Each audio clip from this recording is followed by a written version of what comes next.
तो देखो आज हमारा एक बहुत महत्वपूर्ण विषय जिसका मैं कहता हूँ कि सभी धर्म संप्रदाय, सभी विचार, सभी आध्यात्मिक विचार, सभी विचार जिस विचार के कारण ही, जिस धार्मिक धारणा के कारण ही उत्पन्न हुए कि भाई जो परमात्मा है, परम सत्ता है, वो है साकार है या निराकार है।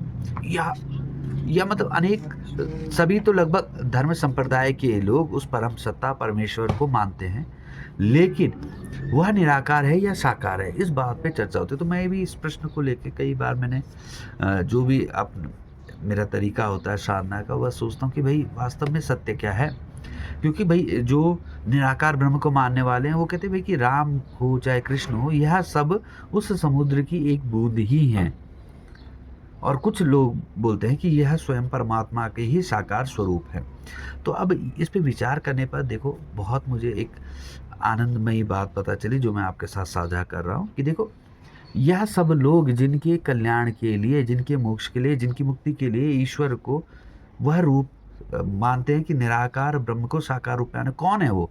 आप देखो रावण और कुंभकर्ण ना, कंस और शिशुपाल ना, और हिरण्यकश्यप और हिरण्याक्ष, आप इनके पढ़ो ना, इनकी कथाएं, ये अथाह साधना की, अनंत साधनाएं इन लोगों ने की। हिरण्यकशिपु तो जंगल में, हिमालय में एक पैर पे खड़ा रहा अनंत लाखों वर्षों तक। उसके शरीर पर तो मतलब पूरे शरीर उसका दीमक लग गए उसके शरीर पे, इतनी उसने साधना की। तो जब इतनी अनंत साधना की, लेकिन जब भी कोई व्यक्ति साधना करेगा ना तो उसके सम्मुख पहले कामनाएं आए, क्योंकि उसके मन में तो वासनाएं है ना, तो वही वासनाएं उदय होगी कि भाई तुम इन वासनाओं की पूर्ति चाहते हो। तो जिसने वहीं पे साधना को रोक दिया, जिसका मतलब उन वासनाओं की पूर्ति के लिए ही जो साधनाएं कर रहा था, तो उनको वह वासनाएं उनकी तृप्त हो जाएगी। उनको वह वासनाओं को तृप्त करने के लिए जो भी साधन चाहिए वो मिल जाएंगे।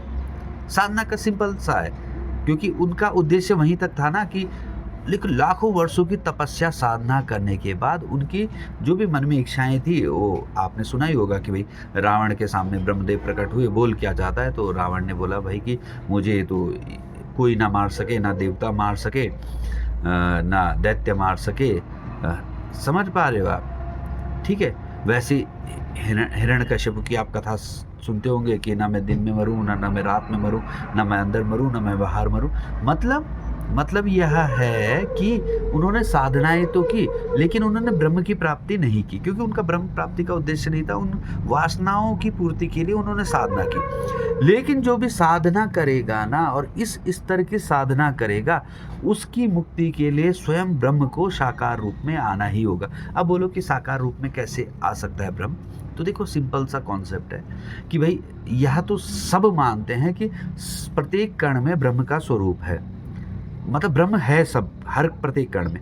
लेकिन हमारे भीतर भी ब्रह्म है, सबके भीतर, लेकिन हम अपने को बिसरा चुके हैं। लेकिन धीरे धीरे अनंत साधना करके व्यक्ति अपने मूल स्वरूप को, आत्म स्वरूप को पहचान जाता है। ये भी सब जानते भी है मान।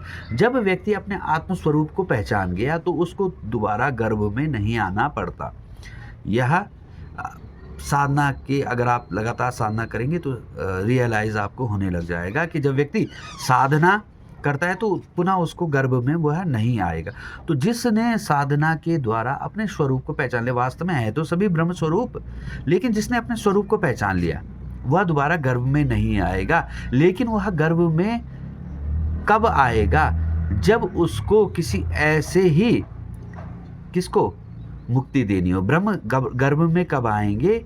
जब उनको किसी ऐसे ही जो साधना वाले व्यक्ति को, जिन्होंने अपनी वासनाओं की तृप्ति के लिए कुछ आकांक्षाएं रखी और उनको पूरा किया गया।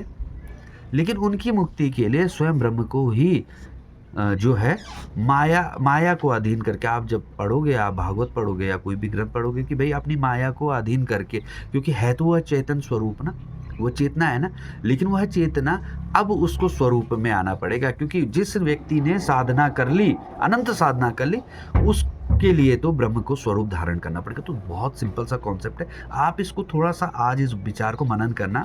जितने भी जो केवल कहते हैं कि निराकार ब्रह्म है, भाई निराकार ब्रह्म तो है, लेकिन उस साधक के लिए निराकार को स्वयं साकार बनना ही पड़ेगा, ये निश्चित है। क्योंकि उस साधक की क्या था, उसने अनंत साधना की लेकिन ब्रह्म को नहीं पाया ना उसने, लेकिन उसने जगत के जो भी वासनाएँ थी उनकी तृप्ति के लिए साधना की, और वह तो सीधी-सी बात है हो गई, क्योंकि जब भी कोई साधना में जाएगा तो पहले उसकी जो इच्छाएँ हैं वह पूरी होगी। अगर वहीं अटक गया तो ब्रह्म प्राप्ति उसको नहीं हो सकती। लेकिन उनकी उनकी मुक्ति के लिए स्वयं ब्रह्म को आना ही पड़ेगा, और इसलिए वही निराकार ब्रह्म साकार स्वरूप में अपनी प्रकृति को अपनी प्रकृति को आदेश करके और साकार स्वरूप में आते, तो ये बहुत है। और यह कहना कि भाई ब्रह्म निराकार, ये तो ब्रह्म निराकार ही है और सब जगह है, लेकिन वह ब्रह्म साकार स्वरूप में आएगा इस स्थिति में।